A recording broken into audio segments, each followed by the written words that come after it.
talking about my wiener. Sorry, Stu. It's not gonna use it. And these slides don't really make any sense, and it's fine. You can go ahead and roll. Remember all that laughing that you did earlier? Yeah, allow me to talk to you about domestic violence. Also, I have a script, so suck it. I grew up in a normal enough world, in a farming town in the UP, and I became known as a smart girl with her head on her shoulders. I was an honor roll student. I was an athlete. I played clarinet in the band. I acted in all the school plays, and I attended church youth group. Yeah. I graduated near the top of my class, too, so that's fun. Now I'm a DJ. Then I entered college, and no one really worried about what would happen to me because I was a smart girl, and I had learned all the things that young girls learn in girls' school, you know, not drinking too much at parties, making sure that you walk with your keys in your hand, you know, key fist, yep, and not dressing to attract those kinds of guys, you know, girls' school. And I also learned how to use my behavior to assure that no one would assault me. But I met my abuser my freshman year of college, and I didn't really like him all that much at first. Turns out I probably should have listened to that. Oh, well.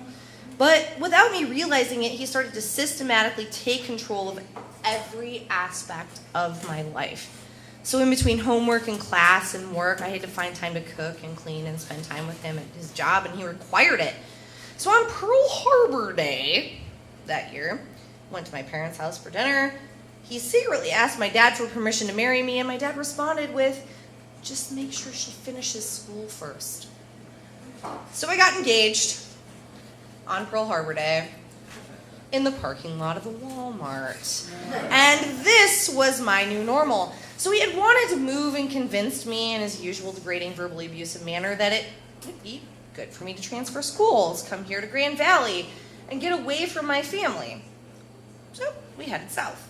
I arrived at my new home, and it quickly became a prison. My house wasn't clean enough, didn't get home from work or school soon enough. I wasn't pleasing him sexually, not that he really had any room to talk or anything to base it on. Let's be real.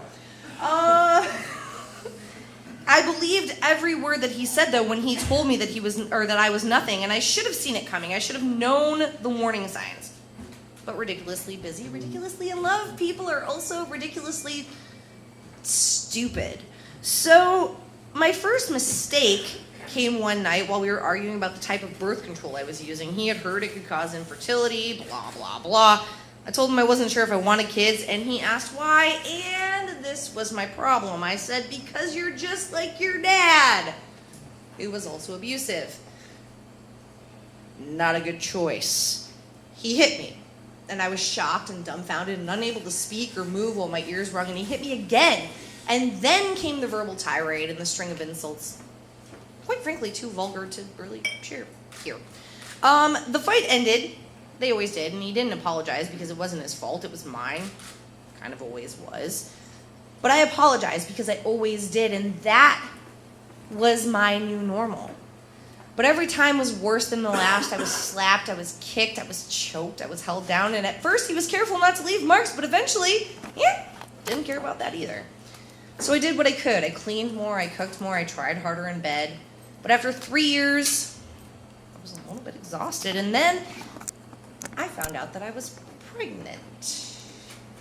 He had before threatened to punch me in the stomach till I threw up a fetus, which is a really super great thing to say to anybody. So if it ever happened before we were married.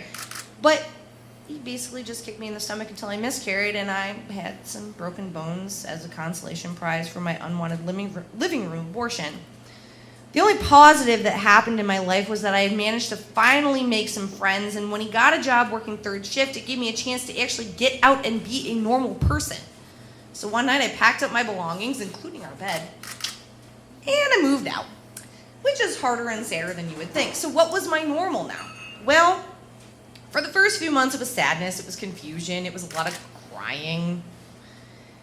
But mostly, I became social again. I began to find happiness. So it's been 11 years.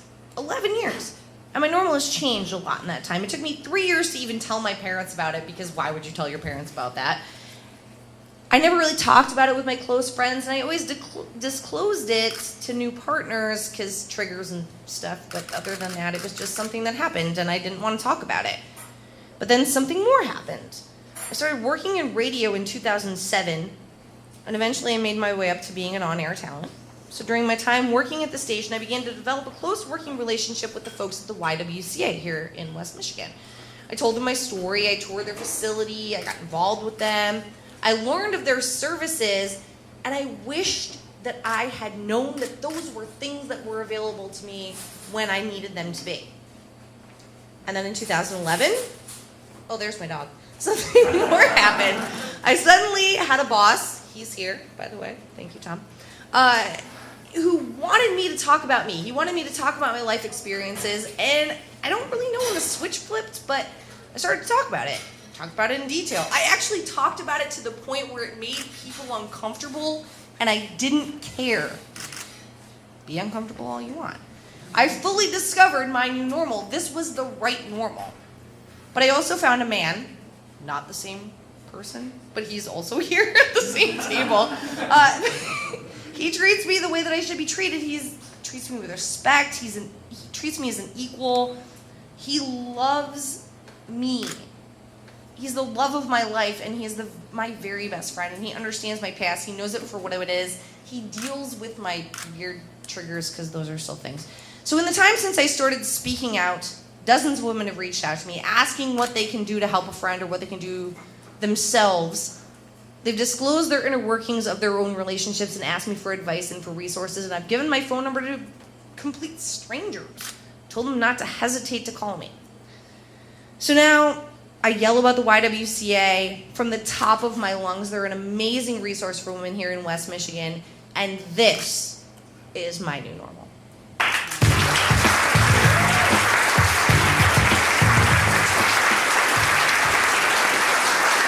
That was Wendy Reed. Fantastic job.